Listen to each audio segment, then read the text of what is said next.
everyone, welcome back to Webtech Tutorial.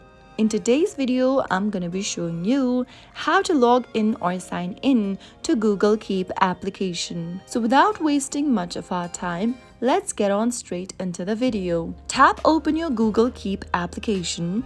If you've not downloaded it yet, go and tap open your App Store or your Play Store and get it downloaded first. Once it's done, launch it open. The first interface of Google Keep will look like this.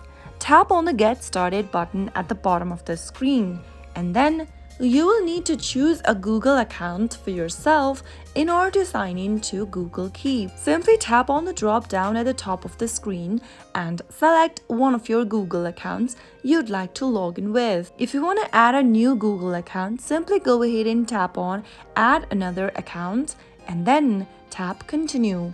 It'll then take you to the google.com sign-in page. Here, you'll need to enter your email or phone number associated with your existing Google account.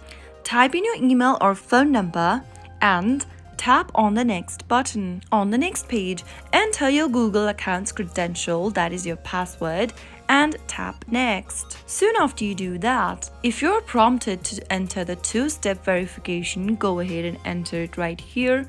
Simply go ahead and confirm your two-step verification and click on the Next button once you are ready. Soon after you verify yourself, you will be logged into your Google Keep account. Now you can use the Google Keep application for note-taking, color coding, labels, reminders, searches, collaborations, and much more. So that's how it can be easily done. If you found the video to be helpful, go ahead and give us a thumbs up. Don't forget to subscribe to our channel by hitting the subscribe button. Also press the bell icon so that you'll never miss another upcoming upload from us. I'll see you again in the next episode. Goodbye till then.